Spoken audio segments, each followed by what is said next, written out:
የሚነሱ ጥያቄዎች ላይ መልስ የሚሰጥ ሰው ለኔ ሪስፔክት አደርገዋለሁ። ገባህ ባቢ? ቁጭ ብሎ ከሚያማ ገባህ? እኔ አሁን አንዳንድ ቪዲዮዎች አያለሁኝ በምስራቅ ቀጠና በጣም ቫይራል የሚወጡ እና ይሄ ፉክክር ቤት ሳይዘጋ ያድራል የሚባለው ባቢ፣ እንደዚህ አይነት ነገሮች አሉ። የሚገርም ሰሞኑንና የምታደርገው ነገር በራሱ ጥቅም ከሌለውና የምትናገረው ነገር ንግግርህ በራሱ ምክንያታዊ ካልሆነ እኔ አለመናገር እመርጣለሁ። እና የሚሰሩ ሰዎች ላይ ፎከስ አድርጉ፣ ትኩረት አድርጉ። ስትገኙ ራሱ እናንተ የሚጠቅማችሁ ቦታ ላይ ተገኙ።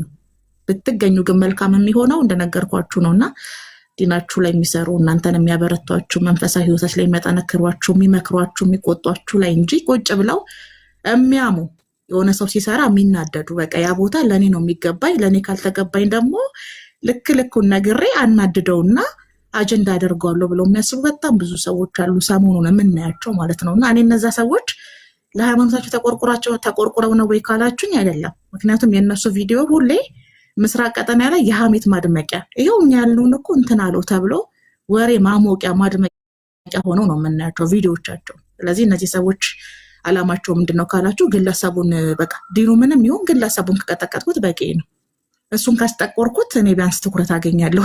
ምድ ሰዎች መተዋል። በብዬ ኢንፎርሜሽን ልንገርህ ብዬ ነው። እኔ ለአንተ መቼስ ማልሆነው ነገር የለም ታውቃለህ። በነገራችን ላይ ሰዎች ኡስታዝ ዊድ ምሳ እየበላ ነው። የለም እዚህ ጋር ሚዩት አድርጎ ቁጭ ሲል የለም አካውንት አስቀምጦ ስለሄደ ነው። ሲቀጥል ምን አለ መሰለሽ ሰዎች ከታች ስለ ድኮም አላወራንም። ምንድን ነው አጀንዳ እየሆነ ነው ስለሱ ምን ሆነ ስለ ዱከም አሁን መጨረሻ ላይ ነው እንደውም ስሙን አንስተን ነው ማውራት ካለብንም እናወራለንና ብዙም ዱከም በነገራችን ላይ አይለምን ወጣት ነው እንዴ እንደዛ አይነት ወጣቱ ነው የሚለምን አይመስለኝም። እኔ ወጠምሻ ነው በዚህ ልክማ ራሱን ዝቅ የሚያደርግ አይመስለኝም። ብር ስጡኝ አይልም ዱከም አይልም። እኔ ያውቀዋለሁ እኮ አይልም። ስለዚህ ብር ስጡኝ የሚሉ ሰዎች ሌሎች ነው እያወራን ያለ ነው እንጂ ዱከምማ አይላትም። እንዴ እንደዚህ አይነት ወጠምሻ ወጣቱ ነው እንዴት ብር ስጡኝ ይላል? ወንድ ልጅ እኮ ነው። እናንተ ደግሞ ምን ሆናችኋል እንዴ? የጎደለ አካል የለውም እኮ ወይ ኡስታዝ መጣ። ይቅርታ ምሳ እየበላሁ ነበር፣ አሁን ነው የመጣሁት። በቃ ቻው ልበላችሁ።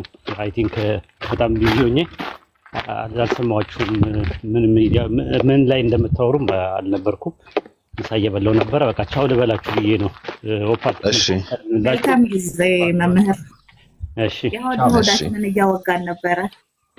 ኦኬ አይ ፋየር። እሺ እናመሰግናለን ስለጎበኘህን። መልካም ጊዜ።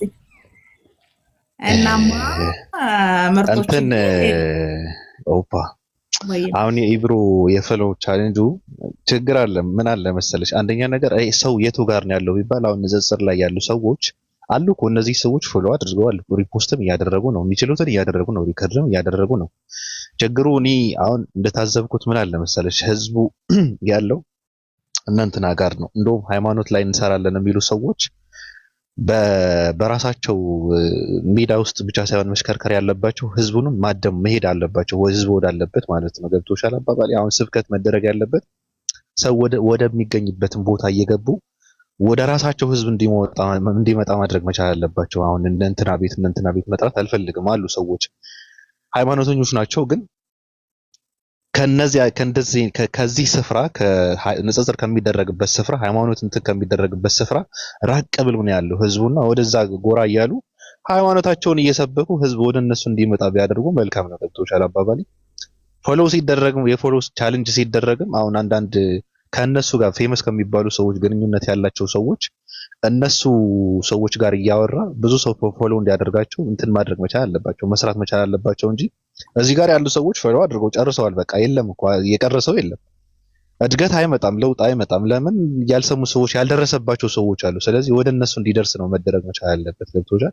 እና ሀቢባ ቤትም ምናምን የሚባሉ ሰዎች ወደዛ ነው እንትን ማድረግ መቻል ያለባቸው። እሱ ላይ እንሄድበታለን። ማኦ አውሮፓ ጠጅቱ ከምን ደጋግሞ ሜንሽን አድርጎ ልረዱ አልቻልኩም።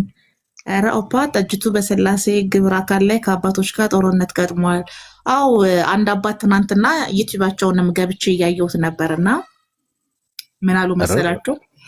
ስላሴ አካል አላቸው እና በዚህ ጉዳይ ላይ አንገቴን እሰጣለሁ።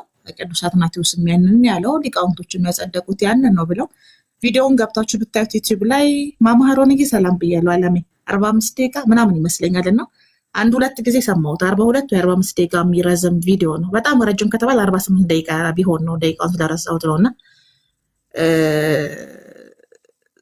ሶስቱ ድንጋዮችና ቤተክርስቲያን ምናምን የሚል ርዕስ አለው እንደዚህ ታይትሉ ላይ እና ገብታችሁ ብትሰሟቸው ቤተክርስቲያኗ መሬት ላይ የምታስተምረው ነው ሲናገሩ የነበረው። በጣም ብዙ ሊቃውንቶች መምህራኖች ነበሩ። ቴንክ ዩ ፎር ጊፍት ቦስ እና ኦዲየንሶችም ምዕመኖችም ነበሩ። ያንን ቪዲዮ ነው እየሰሩበት ያሉት ኦርቶዶክስ ክርስቲያን ቲክቶክ ላይ ያሉት። ያው እኔ ብዙ ጊዜ እንደምላችሁ ምንድነው ቲክቶክሶች ማህበራዊ ሚዲያ ላይ ካላህ የተሻለ እግዚአብሔርን ለመስራት ሲሉ ገና አዲስ ዶክትሪን ይቀርጻሉ። አሪዮስ በነገራችሁ ላይ የሚወጣው ከቲክቶክሶች ውስጥ ነው። አሪዮስ በቃ መነሳቱ አይቀርም ወደፊት። ምክንያቱም አባቶች ሲናገሩ የሚናደዱት ማህበራዊ ሚዲያ ላይ ያሉ ምዕመኖች የሰሩትን ስለሚያፈርሱባቸው ነው። እንግዲህ ሊቃውንቶች ናቸው፣ መምህራን ናቸው። ቤተክርስቲያን አውደ ምሕረት ላይ ሲያስተምሩ በጣም ብዙ አባቶች በጎናቸው በዙሪያቸው ነበሩ። እሳቸውም እርግጠኛ ሆነው ምንድነው ባለአራት አይን ምናምን እያሉ የሚጠሩ አባት ናቸው። ይሄ ወደ ሊቃውንት ውስጥ ጠለቅ ያለ እውቀት ሲኖራቸው የሚሰጧቸው የማዕረግ ስም ነው እና ተናደውባቸዋል። እፎይም ያንን ያለው እኔ አልስማማም ብሏል። ካልተስማማ አይስማማም፣ ያለ መቀበል መብት አለው። እዛ ውስጥ እኛ ጣልቃ አንገባም። ግን ደግሞ እንደነገርኳችሁ ነው የመሬቷ ቤተክርስቲያንና ቲክቶክ ላይ ያሉት ኦርቶዶክስ ክርስቲያኖች የትሪኒቲ አረዳዳቸው ለየት ያለ ነው። ለጦርነት እንዲመች አድርገው ነው የሚያሰናዱት ዶክሜንታቸውን እና አባቶች ደግሞ እነዚህን ባዩ ቁጥር ስለሚሰማቸው እሳቸው እንደውም በመሀል ነው እንደውም ትዝ አለኝ የሆነ ምሁር እንዲህ ብሎ ተናግሯል። እኔ ለዚህ አንገቴን እሰጣለሁኝ ብለው መባል እንደሌለበት እና በስላሴ አምሳል እንደተገኘው እና ስላሴ አካል እንዳላቸው የጸደቀ አካል እንዳላቸው ሲናገሩ ነበረ። ቪዲዮን ገብታችሁ ይዩት፣ ሼር አድርጉት። ከዛ ውጭ እኛ መግባት አለብንም ብዬ እኔ አላምንም። አይ እንደውም እኔ የእፎይ ደጋፊ ነኝ። እዚህ ጋር እኔ እፎይ ነው የምደግፈው፣ የእፎይ ደጋፊ ነኝ። እሺ ጉድ እኮ ነው ወይ ጉድ! ጊዜ የሰጠው ድንጋይ ዛፍ ይሆናል ለመሰለሽ አይደለም መጽሐፍ ቅዱስ ያስተምሩ አይደለ እያስተማረ ያለው ለምን እግዚአብሔር መንፈስ ነው፣ በመንፈስም ሊመለክ ይገባል ከተባለ በቃ መንፈስ ነው። ሰውየው ግግም ያለው እሷን ጥቅስ ዮሐንስ ወንጌል ላይ ያለችው ጥቅስ ላይ ይዙ እግዚአብሔር መንፈስ ነው፣ በመንፈስም ሊመለክ ይገባል። በቃ አልናገርም ወዴ አስጨርሰኝ። ወንጌል እየሰበኩ ነው መሰለኝ። ወንጌል እየሰበኩ ጉቦ እየከፈለኝ እኮ ነው። አልናገርም በቃ እሺ፣ ቀጥል አባቴ። ኦኬ። ስለዚህ እነዚህ ሰዎች ደግሞ የሌላ አስተምሮ ይዘው መጥተው ምንድነው እግዚአብሔር አካል አለው ስላሴ አካል አላቸው ምናምን ከየት አምጥተው ነው? መጽሐፍ ቅዱስ ያስተምሩ እግዚአብሔር መንፈስ ነው በመንፈስም ሊመለክ ይገባል ብሎ ዘጋው፣ አለቀ በቃ። ስለዚህ ኢየሱስ ቅንድብ ስላለው ኢየሱስ አካል ስላለው እግዚአብሔር አካል አለው ምናምን ብሎ ማስተማር ማለት ስህተት ነው። ገብቶሻል? እንደውም እኔ የአሪዮስ ደጋፊ ነኝ። አሪዮስ ትክክል ነው። ኢየሱስ ፍጡር እንጂ ፈጣሪ አይደለም ማለት አሪዮስ የሚባል ሰው። ለዛ ነው የተገደለው። እነዚህ ሰዎች አሪዮስን ተከትለው ከመጡ ትክክለኛ ነገር ነው እንዴ? ከማህፀን የወጣ ሰው ፍጡር ነው ብሎ አስተማረ፣ ተገደለ። ስለዚህ እነዚህ ሰዎች ደግሞ እንደ አሪዮስ አስተምረው የአሪዮስን ፍዳ አሪዮስን ያገኘውን አሪዮስ የደረሰበት እንዳይደርስባቸው እኔ ከነሱ ጋር ነው የምሰራው። ከምን አንፃር? መጽሐፍ ቅዱስን መሰረት አድርጌ ማለት ነው። መንፈስ ነው በመንፈስም ሊመለክ ይገባል ብዬ እሷን ጥቅስ ይዤ እኔ ከራከራለሁ እነሱ ጋር ማለት ነው። ሌላው አይመለከተኝም። እግዚአብሔር አይን አለው፣ ሳምባ አለው፣ ኩላሊት አለው የሚባለው ማን እንደጨመረበት እንደውም እነሱ ጋር አሁን እንገጥማለን። ከየት ነው የመጣው? መጽሐፍ ቅዱስ ውስጥ እነዚህ እንትኖችን የከተተው ማን ነው? ተጨማሪ ነው ይሄ እንጂ ትክክለኛው ነገር እግዚአብሔር መንፈስ ነው በመንፈስም ሊመለክ ይገባል የሚለው ነው ትክክለኛ አስተምሮ።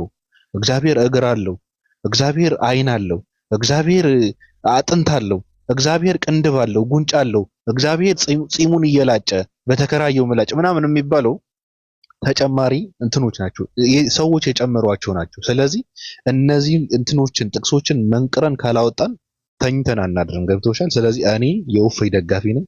ከወፌ ጋር ነው የምስማማው በዚህ ጉዳይ። አካል የለውም ስላሴ ሊቃውንቶች መልስ ይሰጡበታል ብዬ አስባለሁ። ምክንያቱም እነዚህ እየተብላሉ ወደ ራዲዮ አክቲቭነት የሚቀየሩ ሀሳቦች በጣም ብዙ አሉ። በነገረ ማርያም ላይ፣ በስላሴ ላይ፣ በነገረ ክርስቶስ ላይ ምናምንና ጥርት ያለ መልስ ሊቃውንቶች ይሰጡበት እና ተነጋግረው የሚቀራረብ ወይም ደግሞ የሚለያይ ሀሳብ ካላቸው ለትውልዱ ኃላፊነት ተሰምቷቸው መልስ ይሰጡበታል ብዬ አምናለሁ።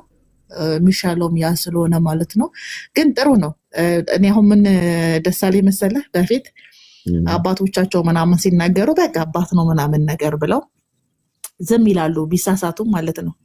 አሁን ግን መሳሳት ብቻ ሳይሆን አንቀበልም ማለት ራሱ በድፍረት መናገር፣ ይሄንን አስተምሮ አንቀበልም አናምንበትም ብለው ወደ ሌላዎች ኦሪየንታሎች ሄደው ማስረጃ ወደ ማምጣት ወደ ግሪኩ መሄድ ወደ ሂብሩ ምናምን ነገር መሄድ ጀምረዋል። እና ጥሩ ነው፣ ከመፈራራት ይሻላል። እና አሁን የአፄ ቴዎድሮስ ሽሩባ የመለሰ ትውልድ አሁን ደግሞ የእግዚአብሔር አጥንት ፍለጋ ወጥቷል እያላችሁ ነው። አሁን ቲክታክ ላይ አዲስ ነገር ተጀምሯል። አባ የተናገሩት ስላሴ አካል አላቸው፣ እኛ በስላሴ አምሳል የተሰራ ነው፣ እጅ እግር አላቸው፣ የጸደቀ አካል አላቸው እና ስላሴ አካል የላቸውም ብሎ የሚናገር መንፈቅና አስተምሮን አንገቴን እሰጣለሁ በዚህ ጉዳይ ላይ ማለት የስህተት አስተምሮ ነው ብለው እንዲያውም አጠገባቸው ያሉ ሰዎች ሲጠይቁ ተስማምተው ነበረ። መምህራኖቹ አልተቃወሟቸውም እና እዛ ላይ ነው እፎይም ቪዲዮ የሰራው። ሌሎችም ወንድም እህቶቻቸው ሰርተውበታል። የላቸውም ብለው ነው የቲክቶክ እንትኖች እየሰሩ ያሉ። አካል የላቸውም፣ አካል የሚባል የላቸውም ብለው ነው። አዎ ትክክል ናቸው። እኔ ከቲክታክ እንትኖች ነው እኔ ጎን ነው የምቆመው። አካል የላቸውም፣ እግዚአብሔር ስላሴ የሚባል ነገር አካል የላቸውም። ትክክል ነው፣ አካል የላቸውም። እንዴት ዋላችሁ? ያው አብ ወልድ መንፈስ ቅዱስ አንድ እግዚአብሔር ብለው ስለሚያምኑ ባቢ እግዚአብሔር አካል የለውም ነው ኦልሬዲ። እና ስላሴ አካል አላቸው ማለት እግዚአብሔር አካል አለው ነው በሌላ ቋንቋ። ስለዚህ አካል ያለው ፍጡር ልታስመልኩን ነው ወይ ነው ፖይንታቸው። ሊቃውንቶች ደግሞ አብ ወልድ መንፈስ ቅዱስ አካል አላቸው፣ ስለዚህ እግዚአብሔር አካል አለው ነው እያሉ ያሉት ማለት ነው። እና እኛ ደግሞ በእግዚአብሔር አምሳል የተሰራ ነው እያሉ ነው። እንትናቸው ይሄ ነው። አጠርስ አደርግልህ መስዬ እንኳን ደህና መጣሽ ልብነት። ኦኬ እንኳን ደህና ቆያችሁኝ። የተሰማ ሁሉ አልመሰለኝም፣ ከተሰማሁኝ ጥሩ ነው። በነገራችን ላይ በዚህ ዙሪያ እኔ ራሱ ቤቴ ላይቭ ልከፍት ነበረ። ጥሩ ፖይንት ይዛችኋል ጋይሶች። ያው አሁን እዚህ ቲክቶክ ማህበረሰብ የነፎይን ስሜት ነው እየተከተለ ያለው። መሬት ላይ ያለው ኦርቶዶክስ ደግሞ ሌላ ነው። መሬት ላይ ያሉት ኦርቶዶክሶች የሃይማኖት አባቶችን ነው የሚከተሉት። እዚህ ጋር ግልጽ ይሆንላችሁ የሚገባው እፎይ ሴጋ ምንድን ነው ሰው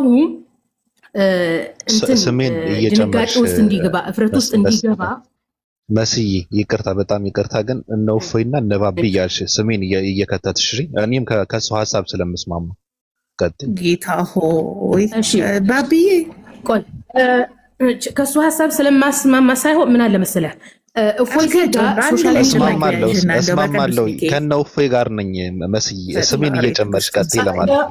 ግልጽ ቀጥ ይቅርታ ስለቋረጥ ችግር የለውም ባቢላ፣ ችግር የለውም ባቢዬ፣ ችግር የለውም። ጊፍት የሰጣለ ቴንኪዩ። ባለፈ ሴቶች ናቸው እንትን የሚሉት ብዬ ወቅሼ ነው መሰለኝ። ያው ጊፍት እየሰጡ ነው ሴቶች። እሺ አመሰግናለሁኝ። ኤኒዌይስ ወደ ዋናው ፖይንቴ ልመለስና እነ እፎይ ሴጋ ምንድነው ያደረጉት?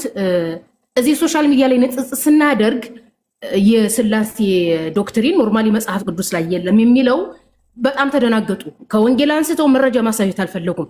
ወዴት ነው የዞሩት? እጅግር ፈጣሪ እጅግር አለው የሚለውን ነገር ማህበረሰቡ እንዲፈራው፣ እጅግር የሚለውን ነገር እንዲፈራ፣ በቃ እጅና እግር የሌለው ፈጣሪ ይፈልጋለሁኝ የሚል አስተሳሰብ ውስጥ እንዲገቡ ነው የፈለገው። በቃ እፎይ ሴጋ የኔ ሀሳብ ያሸንፋል ብሎ ስላሰበው እንደዚያ የሚያደርገው። ይሄንን ሀሳብ ያመጣው ለምንድን ነው? በኦርቶዶክስ ቤተክርስቲያን ሃይማኖቱ አቡ ለዛውም ኢየሱስን ከፈጣሪ የተገኘ ፈጣሪ ነው ያለው እንትና አትናቴዎስ። አስቡት፣ አትናቴዎስ በኦርቶዶክስ አጠቃላይ በካቶሊክ እና በፕሮቴስታንት፣ በካቶሊክ በስላሴ ዶክትሪን ታሪክ የስላሴ አባት እየተባለ የሚነገርለት ሲሆን አትናቴዎስ ኢየሱስን ከፈጣሪ የተገኘ ፈጣሪ ነው በማለት አሪዎስን እንዲወገዝ ያደረገው ትልቅ የሃይማኖት አባት ነው። እንደውም በኢትዮጵያ ኦርቶዶክስ ተዋሕዶ ቤተክርስቲያን ቅዳሴ አትናቴዎስ የሚባል ይቀደስለታል። እንደ አብ እንደ ኢየሱስ እንደ ማርያም ሁሉ ይቀደስለታል። ልብ በሉ። ይሄ ሰውዬ መጽሐፍ ቅዱስን ብሉይ ኪዳን ላይ ያለው መጽሐፍ ቅዱስ መሰረት በማድረግ አዲስ ኪዳንም ላይ አለ። መሰረት በማድረግ ለእግዚአብሔር አካላቶች አሉት ነገር ግን አይመረመሩም ብሎ ያምናል። ይሄንን አጽድቋል። ሲጀመር ሁሉም አባቶች በዚህ ይስማማሉ። ምክንያቱም ኢየሱስ ክርስቶስ ምን ብሏል መሰለ ለሐዋርያቶቹ ሉቃስ ወንጌል ላይ ካልተሳሳኩኝ በእግዚአብሔር ጣት አጋንንትን የማወጣ ሲሆን ብሏል። እንግዲህ ኢየሱስ የእግዚአብሔር ጣት ምን አይነት እንደሆነ በምሳሌ ነው በምን ነው አላላቸው። ሐዋርያቱም የእግዚአብሔር ጣት ምን ይመስላል ብለው አልጠየቁም። ኖርማሊ ቀጥታ ነው የተቀበሉት። ኖርማሊ በእነሱ ጭንቅላት እግዚአብሔር አይመረመርም ነገር ግን በእግዚአብሔር ጣት ስል የሚለው እግዚአብሔር ጣት እንዳለው ነው የሚያሙት ሐዋርያቶቹም ኢየሱስም ማለት ነው። ብሉይ ኪዳን ላይ ለእግዚአብሔር አካላቶች ተቀምጠዋል። የሥላሴ አባት የተባሉት የሃይማኖት አበው በክርስትና ታሪክ መጽሐፍ ቅዱስ ላይ ባለው ልክ እግዚአብሔር አካል አሉት ነገር ግን አይመረመሩም ብለው ያምናሉ። በኦርቶዶክስ ቤተክርስቲያን አንድ ያዙ። በእስልምናም ሃይማኖት ቁርአንና ሐዲስ ላይ ያለው ቀጥታ የመጣውን እንቀበላለን ነገር ግን አይመረመርም። አምላክ ይሰማል ሲባል የኛን አይነት ጆሮ አለው ማለት አይደለም። አምላክ ያያል ሲባል የኛን አይነት አይን አለው ማለት አይደለም። ቀጥታ መስማትና ማየት የሚለውን ቀጥታ እንቀበላለን ነገር ግን እነዚህ ማያና መስሚያ የሚባሉትን ከሰው ጋር ከፍጡራን ጋር አናመሳሰልም የሚለው የእስልምና ዋናው አስተምሮና የኦርቶዶክስ ቤተክርስቲያን ይሄንን ይቀበላሉ በቀጥታ። ነገር ግን ፕሮቴስታንቶች ይሄ ምሳሌያዊ አነጋገር ነው ይላሉ። እጅ እግር አይን ሲል እግዚአብሔር ይሰማል፣ እግዚአብሔር ምድር መረገጫ አይናት፣ እግዚአብሔር እጅ አለው ክንዴ ሲል እንደውም እግዚአብሔር ሁለት ቀኝ እጅ ነው ያለው በነገር ላይ እጆችህ ነው የሚለው ለምሳሌ እግዚአብሔር ማለት ነው። እና ይሄንን ምን አሉ ፕሮቴስታንቶቹ ምሳሌያዊ አነጋገር ነው አሉ። ፕሮቴስታንቶቹ ምሳሌያዊ አነጋገር ነው ያሉት የአይሁድን ትርጓሜ በመከተል ነው። አይሁዶቹ በ14ኛው ክፍለ ዘመን ኦር በ13ኛው ክፍለ ዘመን ምሳሌያዊ አነጋገር ነው ብለው መጽሐፍ ቅዱስ ላይ ያሉትን ቀይረው እንጂ ከዛ በፊት የነበሩት ጥንታዊ አይሁዶች መጽሐፍ ቅዱስ ላይ ያለውን እግዚአብሔር ያል ይሰማል፣ እግዚአብሔር ምድር መረገጫው ነው የሚለውን ምሳሌያዊ አነጋገር ሳይሆን ቀጥታ የእግዚአብሔር አካል ነው ብለው ይቀበሉ ነበር። ልብ በል ምሳሌያዊ አነጋገር ነው ያሉት ለምንድን ነው? በ8ኛው ክፍለ ዘመንና በ9ኛው ክፍለ ዘመን የእስልምና ነገስታቶች ከመካና መዲና አልፈው እስከ ፐርሺያ ያደረሱ እስከ ፐርሺያ እስከ ስፔን እስከ ደቡብ ፈረንሳይ ሲሄዱ በተለይም ፐርሺያ አካባቢ ሲደርሱ ይሄ ፐርሺያ ብሎ ማለት የድሮዋ ፐርሺያ የአሁኗ ኢራን ማለት ነው። ይሄ ኢራን፣ ኩራሳን፣ ኢራቅ አካባቢ የግሪክ ፍልስፍናዎች በሰፊው ይካሄዱ ነበረ።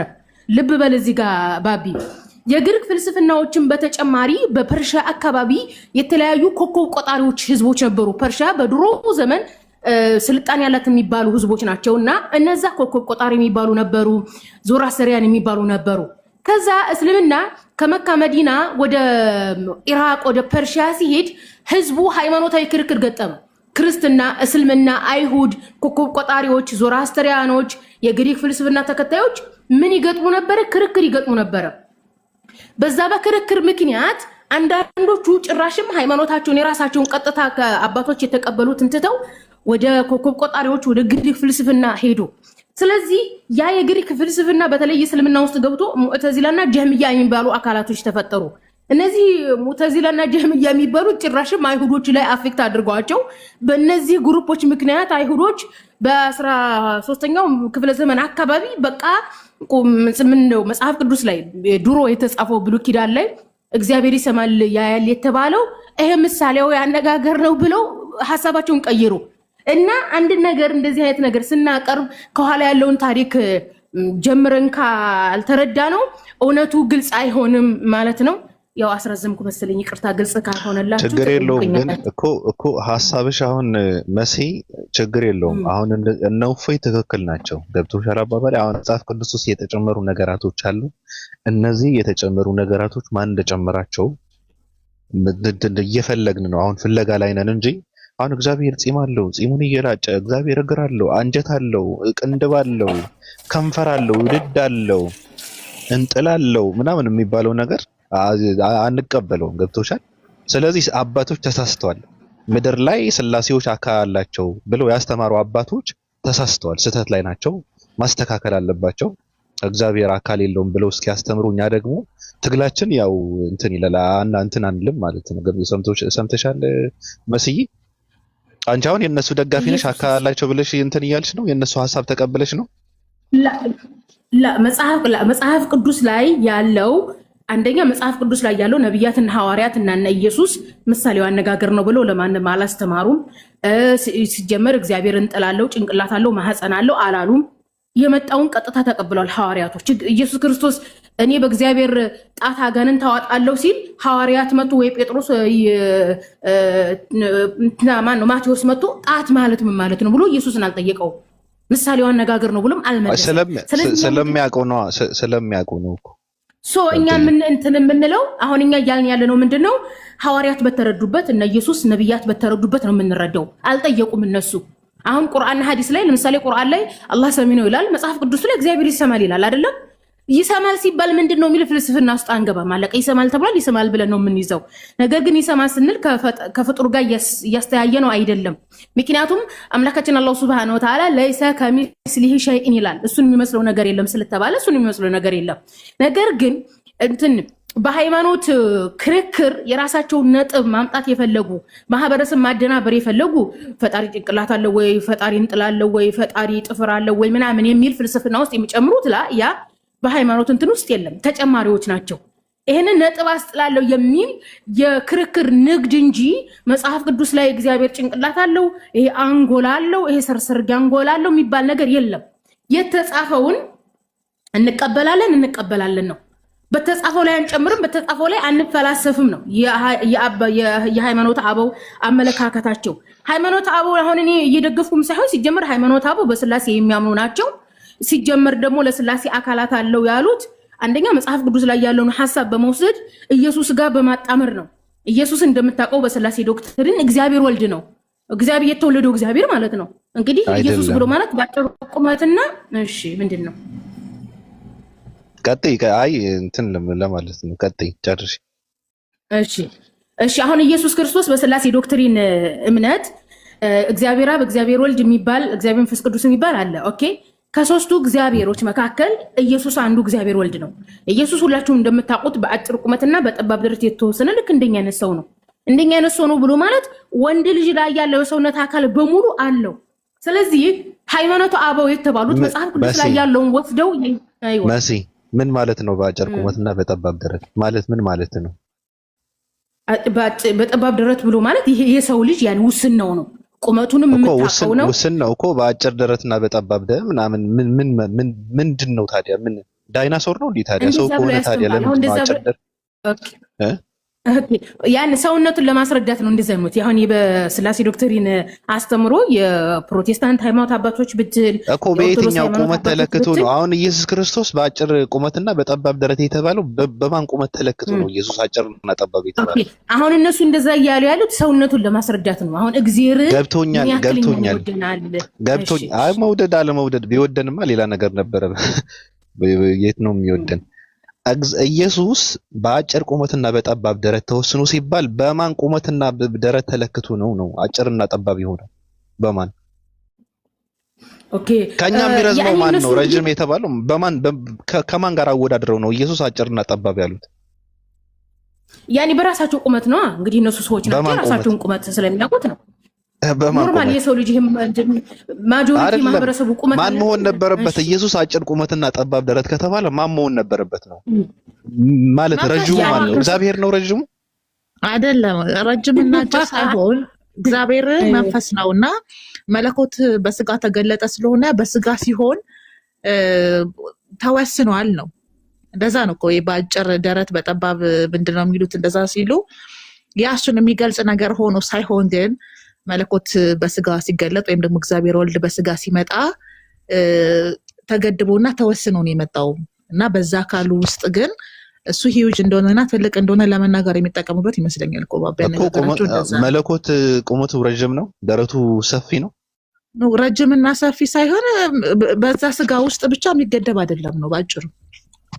የሚገደብ ካልሆነ ታዲያ ለምን እንደዛ ይሉናል? አጭርና ጠባብ ብለው ለምን ያስረዱናል? እሺ እንመለስ። አሁን እንመለስ። በቃ እንመለስ ወደ እንትናችንና እንዳንወስደው እንመለስ። አሁን ዝም ብለን አሁን ወደ ነውፎይና ወንድሜ ብየዋለሁ ትክክለኛ ትምህርት እያስተማረ ነው እና ወደና አባቶች ተሳስተዋል። ኢየሱስን ካደው እኮ ታዲያ እንደዛ ከሆነ እኮ ኢየሱስን ካደው እኮ አሁን እሱ እኮ ኖርማሊ የአይሁድ እምነት ተከታይ ነው እንጂ ስለዚህ ተከታይ አልካደም እንዴ? መብቱ ነው መብቱ። ለምን ፓጋን አይሆንም እንዴ? የግድ ክርስቲያን ልታደርጊው ነው? የእሱ ደጋፊ ከሆንኩማ ሄድብሃለሁ። እንደው ሄጅስ ደስ ይለኛል። በግድ ክርስቲያን ልታደርጊው ነው እንዴ? ላላ ልጭመቅህ። አሁን አዳምጠኝ እንዴት እንደምትጨመቅ ማለት ነው። ያኒ ውጤቱን፣ አሲሩን፣ ጭማቂውን፣ ጁሱን በደንብ ግልጽ እንዲሆንልህ ማለት ነው። አሁን እፎይ ሲጋ ምንድነው ያደረገው? እኛ አንድ ፈጣሪ ያለን ያለው ሁሱ ጋር ፖለቲካ ሲሰራ ማለት ነው። አንድ ፈጣሪ ነው ያለን ከፍጥረታት በላይ ከፍ ያለ ይሄንን ከአይሁድና ከእስልምና ቀጥታ ሰርቆ ነው። እንደውም አንድ ማስታውሰው ኢማሙ ሻፊዒ ረሂመሁላህ ሲያስተምሩ ስለ አምላካችን አላህ ሱብሃነሁ ወተዓላ አምላካችን አላህ ሱብሃነሁ ወተዓላ አንድ ነው በሐዲስ በቁርአን የተገለጠዋል አይደለም። ይሄን አንድነትን ያብራሩበት መንገድ አለ አይደለም። አንድ ነው ሲባል ይሄ ዝም ብሎ እናንተ የምታስቡትና ተንጭቅላት ውስጥ ያለው አንድ አይደለም እያሉ ያብራሩትን አይሁዶች እንደውም አንድ የሆነ ራባ ያለ እዚህ ፈላሻ አለ። እሱም የሚያስተምረውን አምጥቶ ምንድነው ያደረገው? ቀጥታ የኢማሙ ሻፊዒን የእስልምናውንና የአይሁዱ ራባዩን ጽሁፍ አንብቦ ነው ሲናገር የነበረው እንጂ ስላሴን አይመለከትም። ልብ በል ባቢ፣ ስላሴ ብሎ ማለት እግዚአብሔር አብ፣ እግዚአብሔር መንፈስ ቅዱስ እና እግዚአብሔር ወልድ ሲሆን እግዚአብሔር አብ ማንም ያየ የለም። እግዚአብሔር መንፈስ ቅዱስም መንፈስ ነው። እግዚአብሔር ወልድ ግን ይሄ የተወለደው እግዚአብሔር እጅግር ያለው ቅድም በአጭር ቁመትና በጠበበ ደረት ያልኩት ነው። 3 አካላት ናቸው። አካላታቸው እንትን ነው የተለያየ ነው፣ አይመሳሰልም። እንደዛ ብሎ የሚያምን እንዴት ነው መጥቶ እኛ ፈጣሪያችን አንድ ነው ከፍጥረታት በላይ ከፍ ያለ ነው ባህሪያት የሉትም። በነገር ላይ አሁን እሱ ማህበረሰቡ እንዲደናገጥና እጅግር የሚለውን እንዲጠላ ፖለቲካ ሰራ እንጂ ያኒ እጅግር ገጣጥማችሁ አምልኮ አለም። አዎ መብት ነው አይደለም። ይሄ ምንድነው? ስግብግብነትን ነው የሚያሳየው። ምክንያቱም አሁን እግዚአብሔር መጽሐፍ ቅዱስ ላይ ስግብግብነት እኮ አይደለም። ያው ክርስትና ታውቂዋለሽ፣ አስተምሮቱ ከጊዜ ወደ ጊዜ እየተሻለና እየታደሰን የመጣው ምንም እንትን እኮ የለውም። አሁን እፎይ መጥቶ አዲስ ሐሳብ አዲስ አስተምሮ ይዞ ቢመጣ እኔ ተቀብየዋለሁ። እግዚአብሔር መንፈስ ነው፣ በመንፈስም ሊመለክ ይገባል። እግዚአብሔር አንድ ነው፣ እኔ ተቀብየዋለሁ። እግዚአብሔር አካል የለውም አለው እፎይ፣ እኔም ተቀብየዋለሁ። መብቴ ነው፣ መብቱ ነው አይደል? አንተ የምትለው አንድ እግዚአብሔር አይደለም እኮ እነሱ ጋር ያለው አይደል እንዴ? እግዚአብሔር ወልድ አለ፣ እግዚአብሔር መንፈስ ቅዱስ አለ፣ እግዚአብሔር አብ አለ። የት አለ እግዚአብሔር ወልድ? የቱ ጋር ነው ያለው እግዚአብሔር ወልድ? እግዚአብሔር ወልድ ከማርያም የተወለደው ነው ኢየሱስ። የቱ ጋር ነው እግዚአብሔር ወልድ የሚል? የቱ ጋር ነው ያለው? ከየት ነው የመጣው እኮ? እነሱ የትሪኒቲ ያስተምሯቸው እንደዛ ነው። የስላሴ እሱ ሌላ ነገር ነው። እንዴ ሸምሟቸው ነው እንጂ አያምንም። እፎይ በስላሴ አያምንም። እኔ ስለማውቀው እኮ ነው አያምንም። ስለ እፎይ አሁን እኮ እኛ ስለ እፎይ ላይ እኮ አይደለም የምናነጻጽረው። እኛ ዶክትሪን ያላት ቤተክርስቲያን የምትናገረውን ሊቃውንቶች የተናገሩትን ነው እንጂ የእፎይን እሳቤ እኮ አይነው እኮ እፎይ እንዴት እንደሚረዳ መጽሐፍ ቅዱስን ማለት ነው። እና ግን ደግሞ የተናገሩት አባቶች ሲናገሩ ሊቃውንቶችም የሚያስረዱት ስለ ስላሴ ያላቸው አመለካከት 325ቶቹ ሊቃውንቶችም የተናገሩት ያንን ነው። በእግዚአብሔር ወልድ ያምናሉ። እግዚአብሔር ወልድ የሚባል እንዳለ ያውቃሉ፣ ከማርያም የተወለደ እንዳለ። ስለዚህ እነሱ ናቸው በእግዚአብሔር ወልድ የሚያምኑት። አዎ ታዲያ አሁን አንተ እፎይ አያምንም እኮ በእግዚአብሔር ወልድ እኮ እፎይ እኮ አያምንም። ምን ሆናችሁ ነው እናንተ ሰዎች? እየነገርኳችሁ እፎይ በእግዚአብሔር ወልድ አያምንም። እግዚአብሔር ወልድ የሚባል የለም መጽሐፍ ቅዱስ ውስጥ እኮ የለም። እፎይ የስላሴ አማኝ አይደለም እያልክ ነው ባጭሩ? አይደለም። አዎ አይደለም። ስላሴ እሱ ኦርቶዶክስ አይደለም። ኦፒዬ ባለፈ ምን ብያለሁ? እፎይ የአይሁድ እምነት ተከታይ ነው። ምክንያቱም ስላሴን ክዷል፣ የኢየሱስን ፈጣሪ ክዷል። አሁን ከኦርቶዶክስ ይልቅ እኛን ነው እያመነኝ ያለው። መብቱ ነው እኮ እንዴ መሲ፣ መቃወም የለብሽም መብቱ ነው። ግን ለምንድን ነው ኦርቶዶክስ ነኝ የሚለው? ለምን ግልጽ አያደርግም? እኔ ኦርቶዶክስ አይደለሁም። እንዴት ነው ህዝብ የሚያፈራው? እስኪ አሁን አይሁድ ነኝ ብሎ ኦርቶዶክሳውያንን ማፍራት የሚችለው እንዴት ነው? አይቻልማ። ለምሳሌ ነው የምነግርሽ እንጂ የእሱ ስራ አይደለም። ግን መብቱ ነው። አሁን ጉባኤ እፎይ የሚባል ኦርቶዶክስ ቤተክርስቲያን ላይ እንጠብቅ። ልክ እንዳለፉት ጉባኤ አትናቴዎስ፣ ጉባኤ ቀልቄሎን እንደተባለ ሁሉ ጉባኤ እፎይ በኦርቶዶክስ እንደዛ የለም። ጉባኤ ባቢሎን የሚባል አይሆንም። እንደዛ የሚባል ነገር የለም። ለማንኛውም ወደ ቁም ነገሩ ስንመለስ እነ እፎይ ቲክታክ ላይ የሚያስተምሩት ትምህርት ትክክል ነው። እግዚአብሔር መንፈስ ነው፣ በመንፈስም ሊመለክ ይገባል ካለ መጽሐፍ ቅዱስ ያ ጥቅስ መሰረት አድርገው ነው እያስተማሩ ያሉት። ቤተክርስቲያን ደግሞ ኦርቶዶክሳውያንን አታስተምርማ። ስለዚህ አሁን እናንተ የትኛው ቤተክርስቲያን ቨርቹዋል ቸርች ልትመሰረቱ ነው? ምን ችግር አለው? መብታችን ነው እኮ እኛ የፈለግነው። የትኛው ቤተክርስቲያን ናት? እና እፎይ ማህበራዊ ሚዲያ ቲክቶክሶች የትኛው ቤተክርስቲያን ናት? ምን ያለችው? እኔ እንጃ ሐሳቡን ተሸክማ የመጣችው እየተቃወመች የመጣችው ቤተክርስቲያን የትኛው ቤተክርስቲያን ናት? ምንም የተቃወመች ቤተክርስቲያን እየተቃወሙ ያሉት እኮ ቲክቶክ ላይ ያሉ ኦርቶዶክስ ክርስቲያኖች ናቸው። ሊቃውንቱ አባቶቻቸው እነሱን የምትቃወማቸው እኮ ነው ማለት የእነሱን አስተምሮ ያሉት እነሱ ናቸው እኮ። የእነሱን አስተምሮ የምትቃወም ቤተክርስቲያን የትኛዋ ቤተክርስቲያን ናት? ቤተክርስቲያን እስካሁን የላቸውም አይደለም። እነሱን ማትደግፋቸው ቤተክርስቲያን የትኛዋ ቤተክርስቲያን ናት?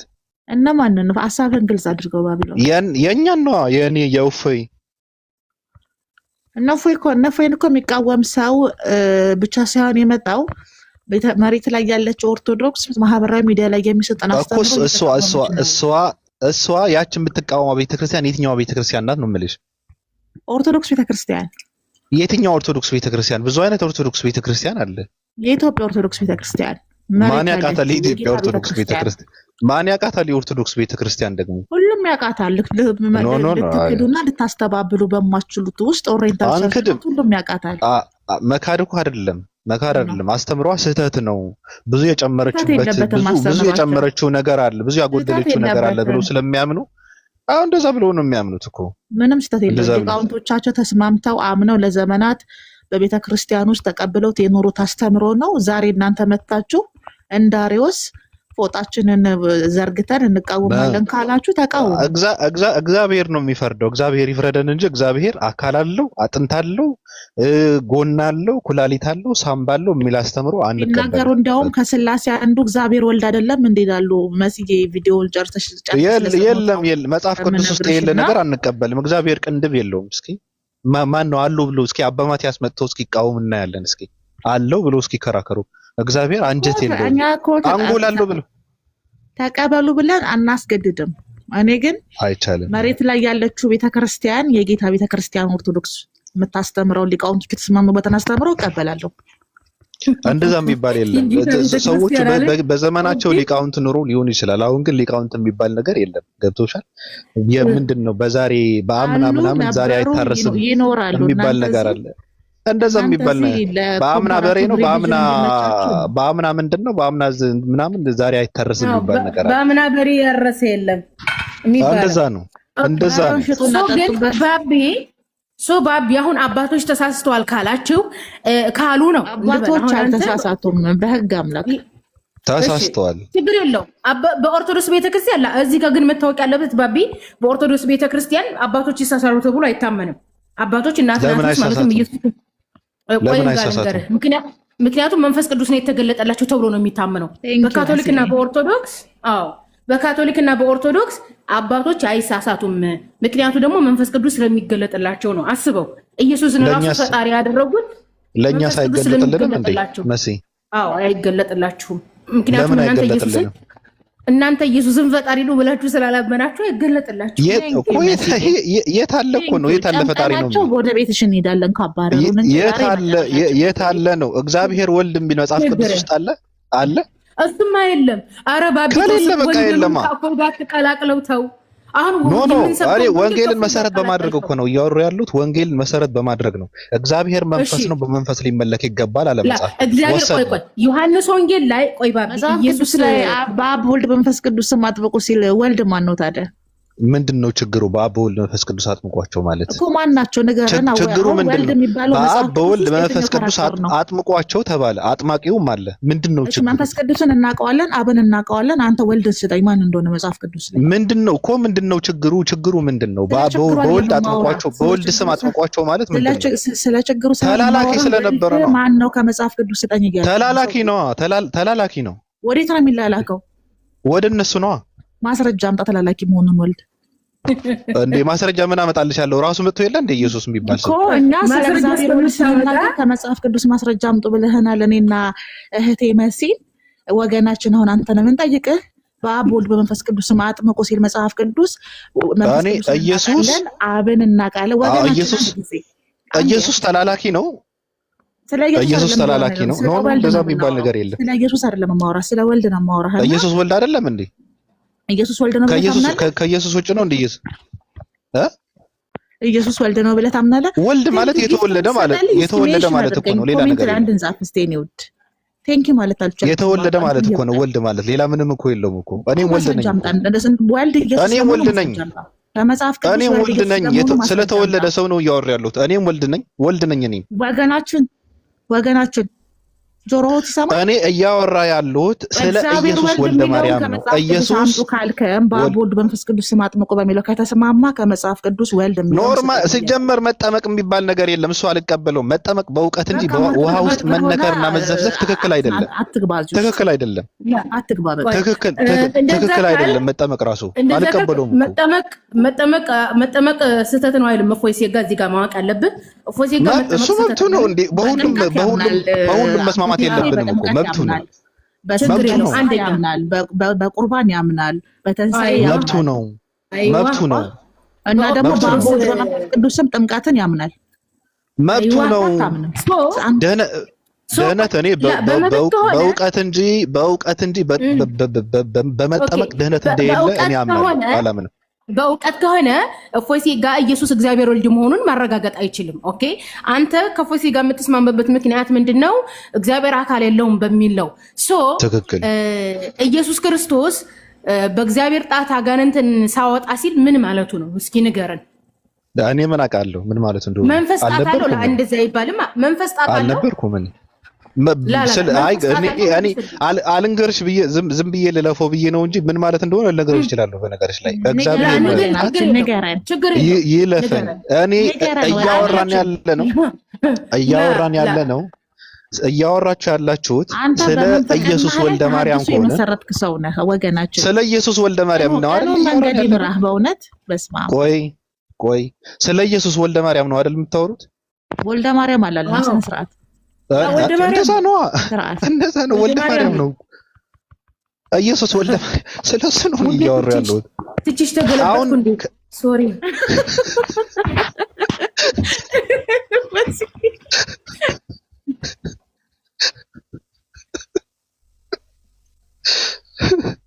እንደዛ ነው። አሁን ሰዎች እነፎይ ሊሆኑ ይችላሉ፣ ሌሎች ሰዎችም ሊሆኑ ይችላሉ። አይመለከተኝም። ኢየሱስ ወልደ አብ ብለው ነው የሚያምኑት። እኔ ግን ኢየሱስ ወልደ ማርያም ብዬ ነው የማምነው። ልዩነት አለን እዚህ ጋር ገብቷችኋል? ልዩነት አለን። እፎይ እንደዛ ብሎ የሚያምን አይመስለኝም። እንደምጠረጥረው ካለ ደግሞ የዛሬ ጽንሰ ሐሳባችን ላይ ወገናችን አስተያየት አትስጥኛ።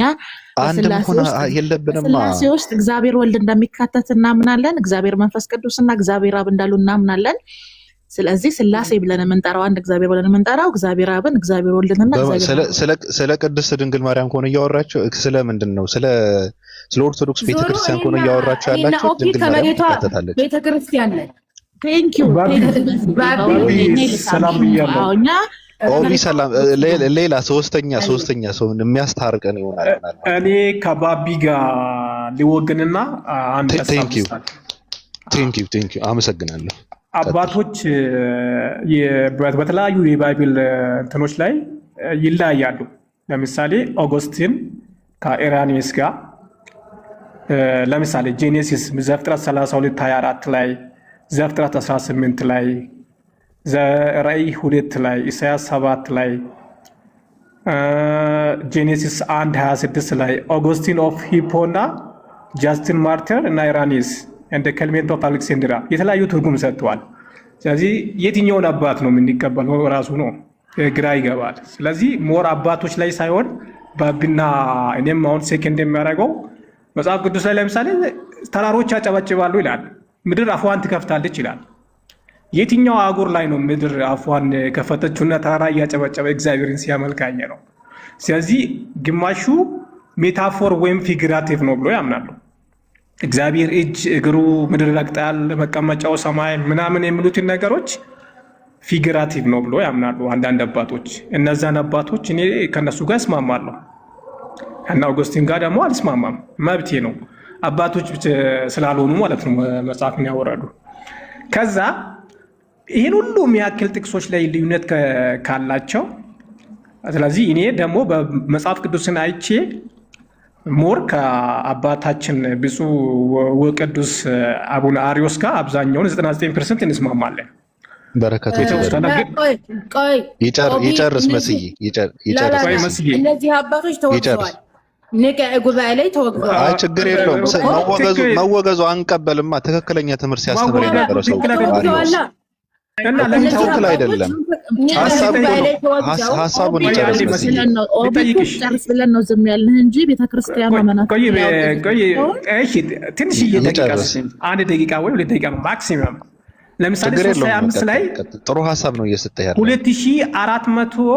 2348 ምሁራን ናቸው ስኮላሮች ናቸው እዛ የተሰበሰቡት ኒቂያ ላይ ሃይማኖተ አበው ገጽ 4 ላይ ማየት እንችላለን። ከነዛ ውስጥ ከአትናቴስ ጋር የተስማሙ 381 ናቸው። የቀሩት ድምጽ ለማን ነው የሰጡት ይታወቃል? ለአሪዮስ ነው? ገለልተኛ ናቸው ወይስ ድምጽ አልባ ነው? አባቶች ብዙ ያፈኑት ነገር አለ። ስለዚህ አናውቀውም። ስለዚህ እኛ የምናስበው ስለተወገዙ ብለን ከአባቶች ይሄ ካወገዙት ከዲያቆናት ጋር ለምንቆመው እውነት ሳይሆን ኃይልን ያሸነፈው ሲጀመር ቀጥል። ስለዚህ እነዛ ከፖለቲካ ጋር ከመንግስት ጋር ስለተባበሩ ነው ያሸነፉት እንጂ ማጆሪቲው የማንን እንደወሰነ አይታወቅም። አንዱ ይሄ ነው። ሁለተኛ ደግሞ እግዚአብሔር መንፈስ ነው የሚለውን እንቀበላለን። ምክንያቱም ታይቶ አይታወቅም። እጅ ካለው እግር ካለው ሆድ ካለው አንጀት ካለው ምንድነው እየበላ የሚኖረው? ከየት ወዴት ነው የሚራመደው? አንገቱ አንጎል ካለው ያስባል ማለት ነው። ያስባል። ሆድ ካለው ይበላል ማለት ነው። የሚበላው ምግብስ ምንድነው? ጤፍ ነው? ዳቦ ነው ወይስ ምንድነው? አይን ካለው ደግሞ ስንት አይን ነው አለው? ሁለቱ አይኖቹን ማን ነው የፈጠራቸው? አይኖቹን አካላቶቹን ማን ነው የፈጠረ የሚል ጥያቄዎች ያስነሳል። ግን መጽሐፍ ቅዱስ ላይ እግዚአብሔር አካል የለውም እነዛ ፊግሪያቲክ ናቸው የተጠቀሱት የሚለውን እንቀበላለን። ከና ኢፎይ ጎን እንቆማለን። በአንድ ነው። ትክክል። ኦኬ ለኦቢ ዋቄ ፈታነህ እንዴ? አይደለም ምንድነው? ክርስቲያን ነው። ክርስቲያን ነው። ኦቢ እንደውም ለዋቄ ፈንታ ራሱ ያንሳል መስዬ። ምክንያቱም በእነሱ እምነት ፈጣሪ መንፈስ እንደሆነ ያምናሉ። ገብቶሻል? ባስተምሯቸው ውስጥ በጣም ረቂቅ እንደሆነ እንደሚሰማ፣ እንደሚናገር፣ እንደሚፈርድ ስለሚያምኑ ኦቢ እህተ ማርያም ነው። ወልደ ኃይሌ ነኝ እኔ። ወልደ ኃይሌ ታይብሽ ዞሮ ኦቢ የተናገረው ላይ ትንሽ ሐሳብ ላስቀምጥ። ኦፒዬ እዚህ ጋር ለአሪዮስ ምናምን ያላቸው ኒቃኤ ጉባኤ ላይ ምን ተደርጓል? ተወግዘዋል። ልብ በሉ፣ ኒቃኤ ጉባኤ ላይ ተወግዘዋል። እኛ እያወራን ያለነው ኒቃኤ ጉባኤ ላይ ስለተስማሙት 318ቱ ሊቃውንት በዚህ ሰዓት ያለችው የተዋህዶ የኦርቶዶክስ ተዋህዶ ቤተክርስቲያን ካራ ኦርቶዶክስ የምትባለዋ በኢትዮጵያ መንግስት እውቅና ያላት ስለሷ ነው እያወራን ያለነው፣ ስለ መሬቷ ኦርቶዶክስ። ይቺ ኦርቶዶክስ ቤተክርስቲያን መጽሐፍ ቅዱስ ላይ እግዚአብሔር ይሰማል፣ እግዚአብሔር ያያል፣ እግዚአብሔር እግሮቹ መሬት መረገጫ አይነት እንዳለው፣ እግዚአብሔር ክንዶቹ ጠንካራ እንደሆኑ፣ ክንዶች እንዳሉት፣ እጆች እንዳሉት፣ እንደሚሰማ፣ እንደሚያይ፣ እንደሚናገር አፍ እንዳለው የተቀመጠውን ይቺ መሬቷ ኦርቶዶክስ ተዋህዶ ቤተክርስቲያን 318 የተስማሙበትን የኒቃኤ ጉባኤን መሰረት በማድረግ ታጸድቃለች። ቀጥታ ስታጸድቅ ግን ጤፍ እንጀራ ይበላል አንጀት አለው ወይ አንጎል አለው ወይ አትልም፣ አትጨምርም። የመጣላትን ቀጥታ ነው የምትቀበለው። ኦኬ፣ ያላሉትን መጨመር አንደኛ ኃጢአት ነው። ሁለተኛ ነገር ደግሞ ቀጥታ ሲቀበሉ እግዚአብሔር ይሰማል ያያል ሲባል የኛ አይነት ጆሮና እንትናለው ማለት አይደለም። መለኮታዊ አይን፣ መለኮታዊ መስሚያ ነው። ኦኬ፣ መለኮታዊ ማንነት ነው እንጂ ይሄ መለኮትም ማንም መርምሮ ሊደርስበት አይችልም ነው ያለው አትናቴዎስ። የኒቃኤ ጉባኤ ዋና ቅዱስ እንደውም ቅዱስ ነው። በዚሁ አጋጣሚ ቅዱስ አትናቴዎስ እየተባለ ነው የሚጠራው።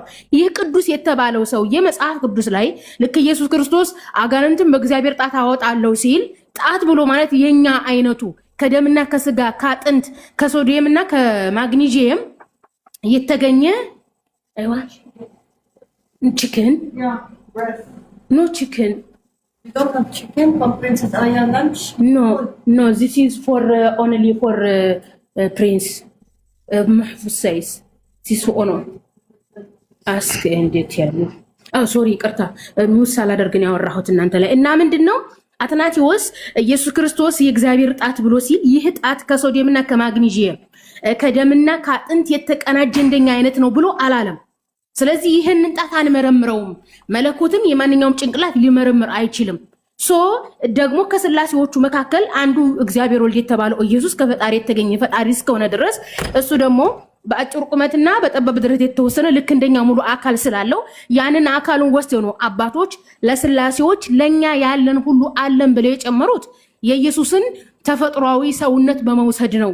ነገር ግን መጽሐፍ ቅዱስ ላይ ያለውን ቀጥታ እንቀበላለን። የመለኮት እንትኖች አካላት አይመረመሩም ያሉትን ነው እየተናገርን ያለ ነው።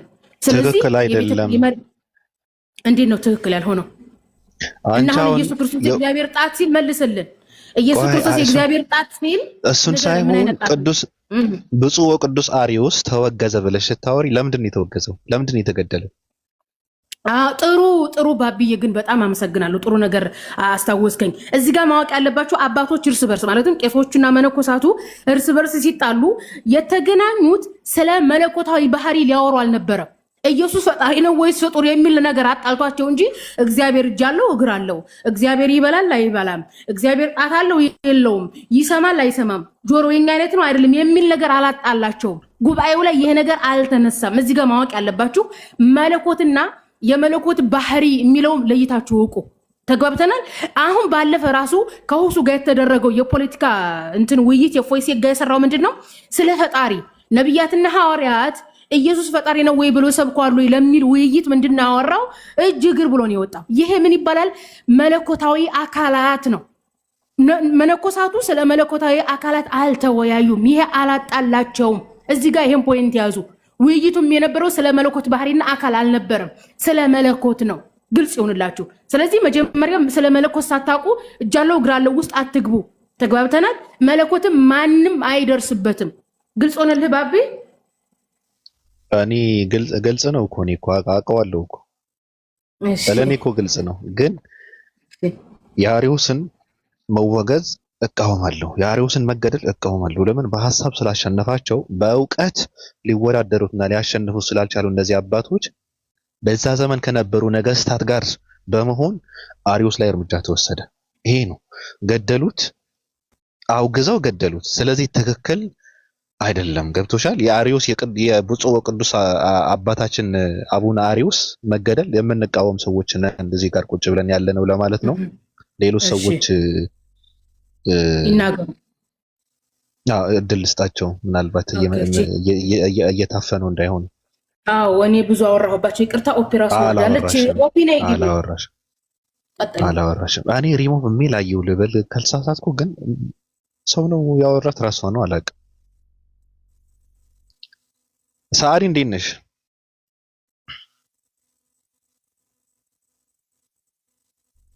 ሰዓዲ አለሽ?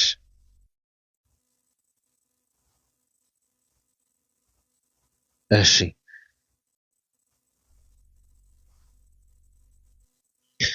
ጴላ እንዴት ነህ? ይሰማል ድምጽ አይደል? ሰላም ነው አለን። እንዴት ነህ? አለን ፈጣሪ ይመስገን። እንዴት ነህ? ሁሉ አሪፍ ነው አለንበት። ደስ ይላል። ዛሬ ውይይቱ በጣም ሞቋል። አይ ስድስት በነገራችን ላይ መርሳት የሌለባቸው ሰዎች ሊቀ ካህናችን መጥቶ ያው የቲክታክ የበላይ መሪዎች 665ቶች እንደሆኑ ነው እውቅና ሰጥቶን የሄደው። በጣም ነው የምናመሰግን ብሏችሁ ምስጋናችሁን እንትን አድርጉት። በሄዳችሁበት አመስግኑት። በሄዳችሁበት በገባችሁበት አመስግኑ። በወርቅ መጻፍ አለበት ባቢ፣ በወርቅ ነው መጻፍ ያለበት። ቴንክ እሺ እንዴት ነህ? ነው ባቢ? አዎ ጤናህ እንዴት ነህ? ጤናዬ መደራ ነው። እንዴ ጣቴ ተቆርጬ ጎሮሮዬ ስልክል ታምም ያለው ብዬ ስልክል ምንም ዞር ብላ አታይም። ዳንተ ምንድነው አልክ ማለት? አዎ እኔ ብር አለ ወንድ ልጅ ሰርቶ መብላት አለበት። ጣቴ ቆርጬ ላኩል። እኔ ሀብታም ደሃ ነኝ። የሀብታም ደሃ ነኝ። መልስ ቢያስቆ መስጠት አለብህ። ትቀዳለህ። አንዳንድ ሰዎች ምንድነው ቡና እየፈጩ ጣታቸው የሆነ ጉዳት ቢደርስባቸው ስልክ ደውለው ያው እርዳታ ሊሰበሰብልኝ ይገባል የሚሉ ሰዎች ባሉበት ዘመን ላይ ያለ ነው። በጣም ከባድ ነው። ራይነር እንዴት ነህ? ራይነር ያው ይከፋዋል። እስኪ ተው እንደዛት። እንዴት ናችሁ? ሰላም ብለናል። አልሐምዱሊላህ። ደህና ናችሁ? አለን። እንዴት ነህ? አልሐምዱሊላህ ደህና ነን። ደግ ናችሁ? ሁላችሁም ሰላም አለይኩም። አንተማ ላትመለስ ነው የሄድከው እኮ። የት ነው የሄድኩት? ወደ እስልምና። እንዴ መመለሻ አለ እንዴ ከእስልምና? አራራራ አካሄዱ እንትን ከሆነ በጣም ነው። አይ ያው ከሄድክ እኮ ለምን ትመለሳለህ? የሄድክበት ዓላማ እንትን ሲሆን ነው። አይ የሄድክበት በቃ ያው ከተስማማ እንዴት ወደ ኋላ ትመለሳለህ? ራሱ ወደ ኋላ ነው ብለህ ነው ሬነር? እንዴ ወደ ኋላ ነው እንጂ የምትነዳው ስንት ነገር እኮ አሁን ጀለስህ ተመለሰ አሉ። እንደዛ እኔ ሰማው ምናምን አሉ። እኔም ሰማው አሉ ነው። አላገኘሁም ዱከም አላገኘሁትም ማለት ነው። አይ ዱከም አላመንኳትም እኮ እኔ ሻሃዳ ይዛለሁ ምናምን ስትል እኮ እኔ ዝም ብዬ ሚዩት አድርጌ ምናምን እንዴ ይመቻት ምናምን ብዬ ነው እንጂ እኔ የዱከምን ታሪክ የጻፍኩት በነገር ላይ እኔ ነኝ። መጽሐፍ ካገኘ የዱከም ታሪክ እኔ ነኝ የጻፍኩት።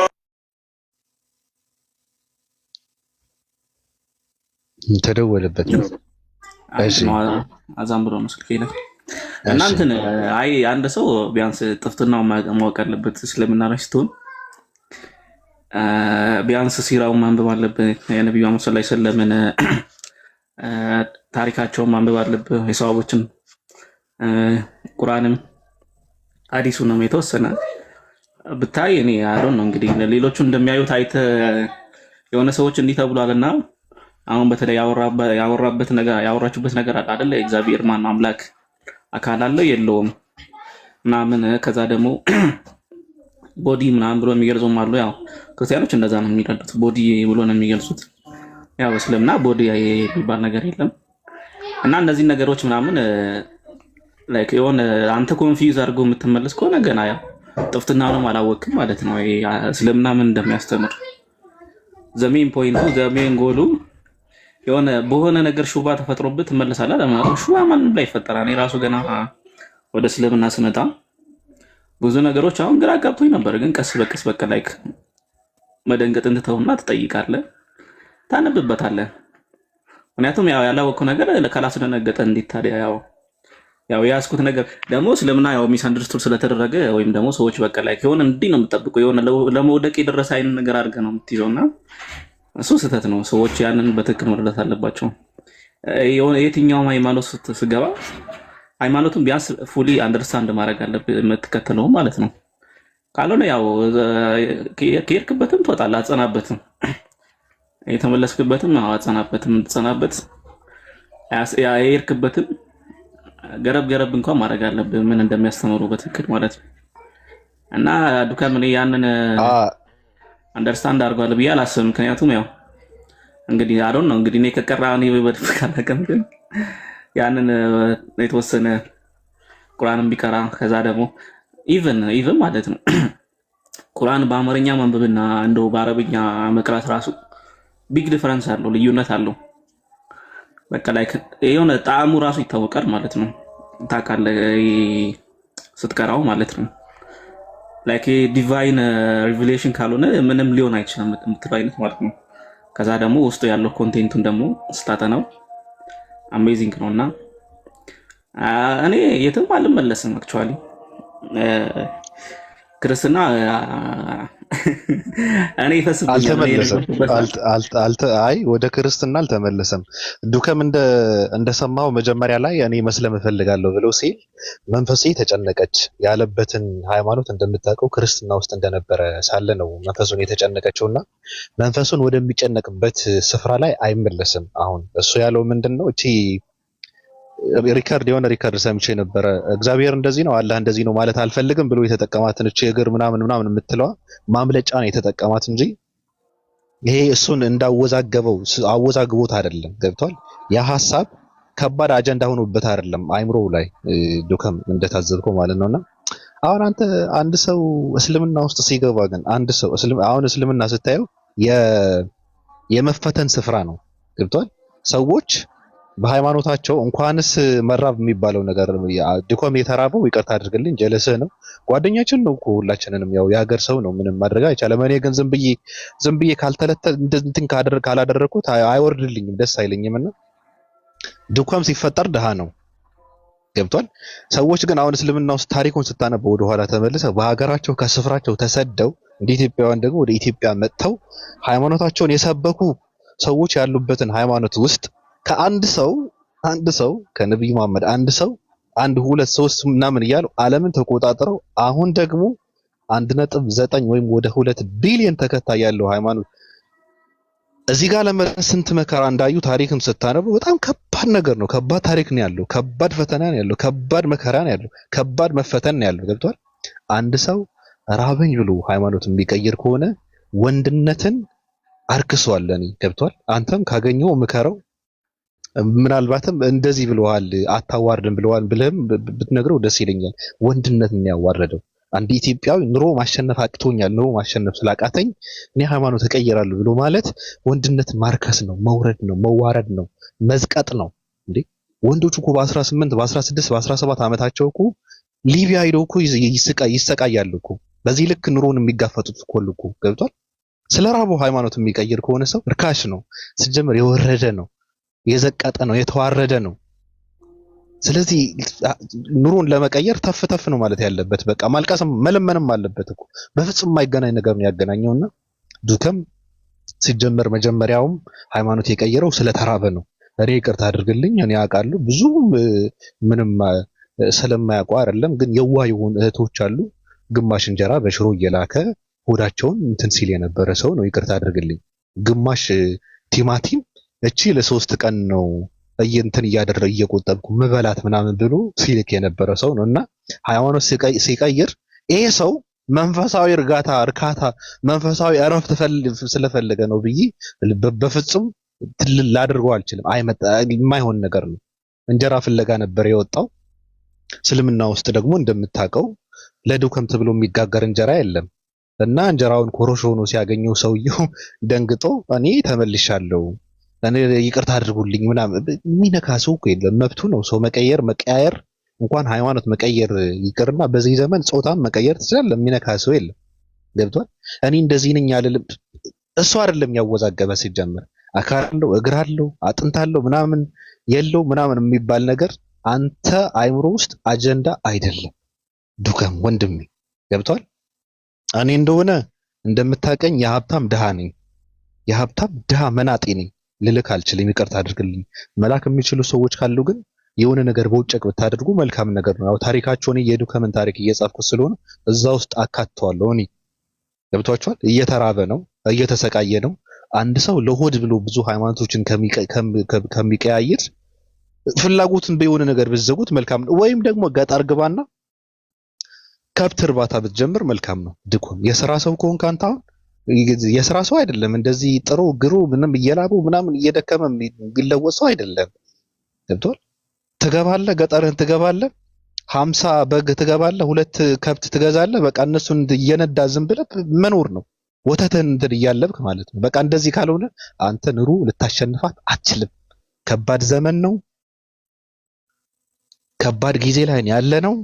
አንተ ደግሞ የሥራ ሰው አይደለም። ስልቹ ሰው ነህ። ኑሮ ልታሸንፋት አትችልም። ራስን ከማጥፋት በፊት ገጠር ገብተህ ከብት እርባታ ብትጀምር መልካም ነው። ዱከም ወንድሜ፣ ወንድማዊ ምክር ነው። ሰዎች ግን ማንንም ሰው መጥቶ ብር ቢጠይቃችሁ እንዳትሰጡ። ማንንም ሰው የተቆረጠ እግር እንኳን የተቆረሰ እንጀራ ይቀርና የተቆረጠ እግር ራሱ ቢልክላችሁ ብር እንዳትልኩ። ሰው በዚህ ዘመን ደም እየተፋ ነው ብር የሚያገኘው። ለማኝ የወጣት ጥሮተኛ ለማኝ እኮ ነው የበዛው የተፈጠረው እኮ በዚህ ዘመን። ምን አባ ነው ወጣቱ መስራት አለበት። ካልሰራ ወይም ደግሞ ራስን ሸምቅቀ ማለፍ አለበት። የሚሰጥ ሰው የለም። ሊዱም እኮ መለመን ጀምራለች። ፍቅር አካውንት ያገደኝ ያሳገረ አካውንት ያገደኝ ማንሽ አንቺ? እኔ የቀድሞው ፍቅርህ ነኝ ቤት ተበሳጭቼ ድንገት ነው አካውንት ከፍቼ የመጣሁት። ማሮቼ ራሱ ነው ሪሞቭ ያደረገሽ አድርጎ። እኔ ቲክቶክ እኮ ቺት ሲያደርግብኝ ደንፉ ነው የሚይዘኝና እኔ ፕሮፋይሉን አይቼ እኮ ነው ያስገባሁሽ። እኔ መከረኛ ዘው እኮ ነኝ። አያስችለኝም። ሊበላ አይቼ ምናምን ስትልክ አስገባሁት ነው የተለየ ሰው ምናምን ብዬ ማለት ነው። እንደውም እንኳን አልጻፍኩልሽ በውስጥ ጋማ ተብለ ነበረ። ሊቆረጠም እኮ ነው። 23 ዓመቷ ነው ገና። ሲስተር ናት። ብሮ አረጋጋው ተይ እንጂ አካውንት አላት ተገባለች እንዴ? አይኗ ግን በጣም እንትን ነው የፀጉሯ ስታይል ምናምን ተመችቶኛል። አክራሪና የእፎይ ተከታይ እንደመሆኗ ቸኩዬ ነው የማደርገው ፕሮፋይል ሳታርጊያት የመጣሁት እና አፈር ድሜ ነው የምታስበላህ። አይ በቃ እንገናኛለን። እፎይን እየተከተለች ከሆነ የሆነ ቦታ ላይ እንገናኛለን። እግራችን ይማጣል ግድ የለም። አቤት በቃ አንጀት ማርስርስ ነው የሚለብት።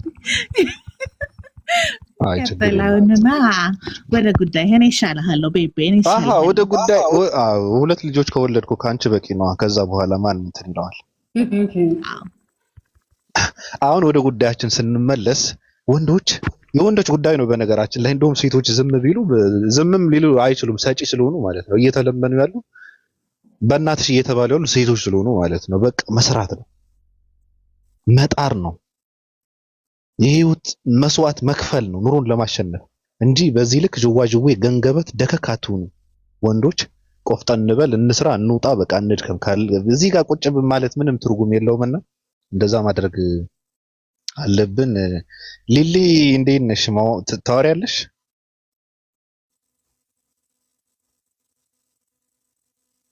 ሊሊ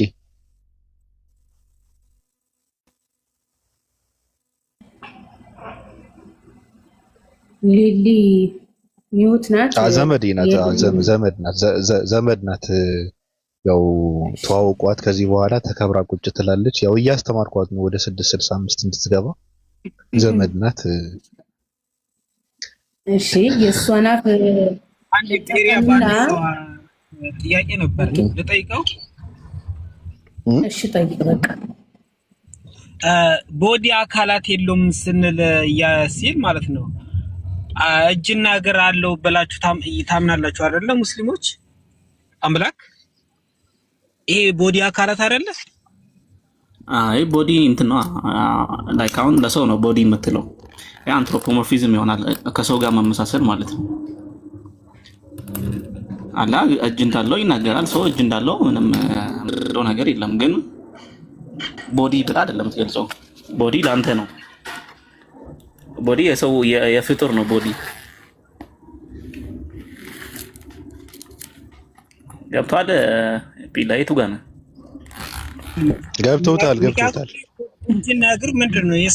የሰውነት አካላችን ነው አይደል? ያ ቦዲ ነው አይደል የሚባለው እኮ ለሰው አጀንዳ እየጠመዘዝክ ነው። ፒላ አጀንዳ አጠምዝዝ። ቆይ ጉዳያችን ያለው እኔ በእኔና አይደለም እሱ በሌላ ነገር በሌላ ቦታ አውሩበት እንጂ እኔ ትልቅ ጉዳይ ነው ይዘን ያለነው። ለመጀመሪያ ማን ነው እና እኔ አልሰብከው አንተ ነው እንጂ። አይ ምን ችግር አለው አንተ የምትነግረው? ምንድን ነው የምነግረው? እኔ አክቹዋሊ አሁን ክርስትና ላይ የቀደሙን ትንሽ ላውራበት።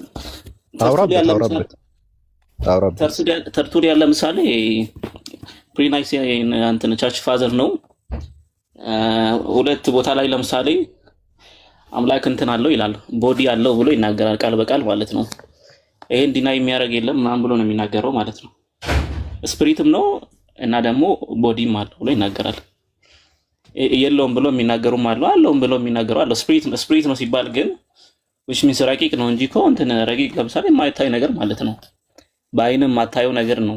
በአይንም ማታየው ነገር ደግሞ ያላየው ነገር የለውም፣ የሆነ ምንም እንደሌለው ነው የሚቆጠረው። ባይዘው ከሌለው እሱ ራሱ የሚለው ተርቱሊያ የሌለ ነገር ካልሆነ በስተቀር እንትን እጅ የለውም እግር የለውም የምትለው እንዴት ነው? ላይክ ምንም የሌለው ነገር እንትን ነው፣ የሌለ ነገር ነው፣ ኤግዚስት የማያደርግ ነገር ነው የሚለው እሱ። ምንም የሌለው ነገር ማለት ነው። ሶ ተርቱሊያ እንደዛ ነበር። ያው እንትን ቅድማ አስታቸው ሃይማኖት አው ላይ ደግሞ እንደዛ ብለው የሚያምኑ አባቶች ነበሩ።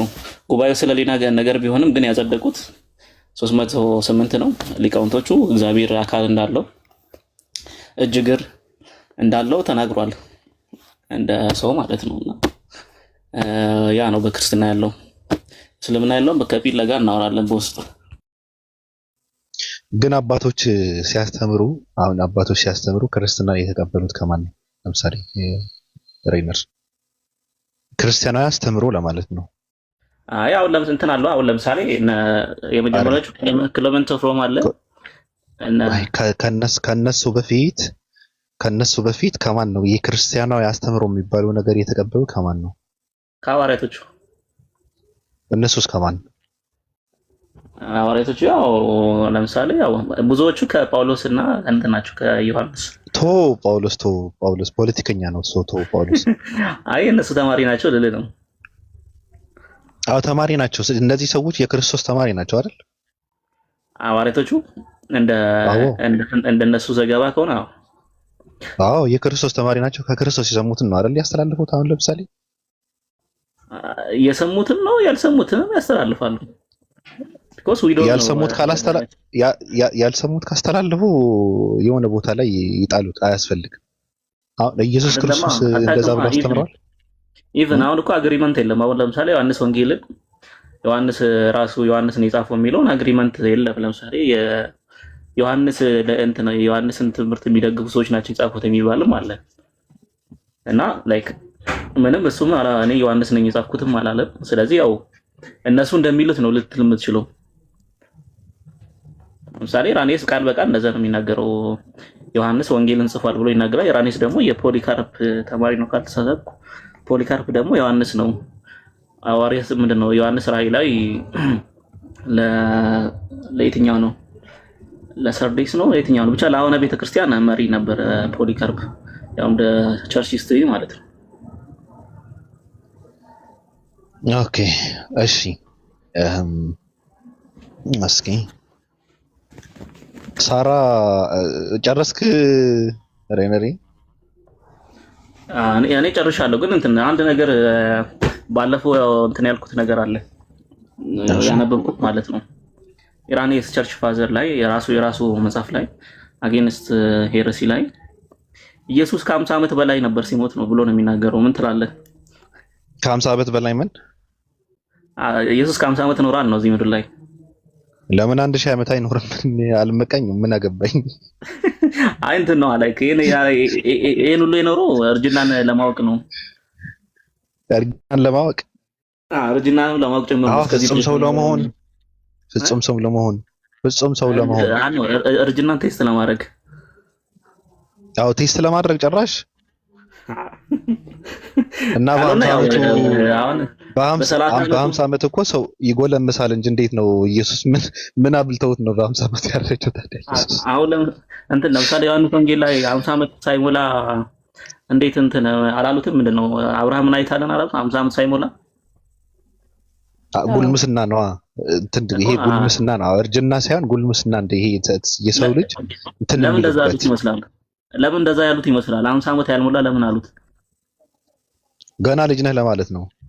አይ 30 ዓመት 40 ዓመት ለምን አይሉትም? ለምሳሌ ገና ነው። አሁን 50 ዓመት ማለት እኮ ግማሽ ክፍለ ዘመን ነው። ያው ጉልሙስና አለ፣ ሰከንት አለ፣ ብዙ ነገር አለው 50 ዓመት። አይ በቋንቋ ደረጃ እንትን ነው የማይባል ነው። ለምሳሌ አንተ 20 ወይ 30 ቤት ብትሆን ለምሳሌ 30 ቤት ውስጥ አንተ 40 ዓመት ያልሞላ አሁን 40 ዓመት ለምሳሌ የሚታወቀው የሆነ ከሆነ ኤጅ ወደ ሆነ ኤጅ የምታልፍበት ነው ይሆናል አይደል? እንትን አለ አይደል? ኤጅ ሬንጅ ምናምን አለ። ከ40 ዓመት በኋላ የሆነ ምን ነው ይባለው በቃ በጣም እንትን ያለ ማለት የበሰለ ማለት ነው። እና ላይክ እንዴት ነው የሚያስተምረው ኢራኔስ ኢየሱስ አሁን በነበረበት አሁን 30 ምናምን የሚሉ ሰዎች ኢየሱስ በዛ ደረጃ አልበሰለም ነው። በ30 እድሜ ልትበሰል አትችልም እና አልበሰለም ብሎ ነው የሚያስተምረው። ትክክል ነው እኮ ታዲያ ትክክል ነው እኮ። ስለዚህ አሁን ያልበሰለ አዎ እንደዛ ለዛ እኮ ነው የምልህ። አሁን የሰው ልጅ ጉልምስና ማለት ይሄ ሰከን የሚልበት ብዙ ነገር የሚዳስስበት ረጋ የሚልበት ነው 50 ዓመት ማለት ግን እና ኢየሱስ ሊልን ፈሎ አድርጓት ሰዎች ያው እንደነገርኳችሁ ዘመድ ናት ፈሎ አድርጓት ብዙ ሌላ ነገር ሃይማኖታዊ እንትን ባታዩ ይሄ ቆንጆ የሆነ እንትን ምንድነው ጉንጭን ታያላችሁ እና ፎሎ አድርጓት። ስማ እና ኢየሱስ በ50 ዓመቱ ሸብቶ ነው የሄደው እያልከ ነው? በ50 ዓመቱ ነው የሸበተው ኢየሱስ? አዎ ከ50 ዓመት በ50 ዓመት ሆኖታል ሲሞት ብሏል። እንግዲህ 50 ዓመት ያልፈዋል። ምክንያቱም ዮሐንስ ራሱ እንደዛ መናገሩ አንድ ሰው 40 ዓመት ሳይሞላው 50 ዓመት ሳይሞላ እንደ አይባልም ከቋንቋ ደረጃ ራሱ ብሏል። እና ደግሞ እኔ ተከታይ ነኝ፣ ሐዋርያቶቹ እንትን ነኝ፣ ተማሪ ነኝ። ብሎ ነው ክሌም የሚያቀርበውና ያው ኢየሱስ በ33 ዓመቱ ነው የሞተው የምትሉ ክርስቲያኖች ድጋሚ ስህተት ናችሁ ለማለት ነው። እኔ ችግር የለብኝም መጥቶም 1000 ዓመት ስለሚገዛ ስለሚኖር እንደዛ ስለሚባል ችግር የለውም። ያው ለኢየሱስ እድሜ ምንም ማለት አይደለም። ይመቸው ዘላለሚ ከሆነ ባለ 1000 ዓመት እንደገና መጥቶ ምንድነው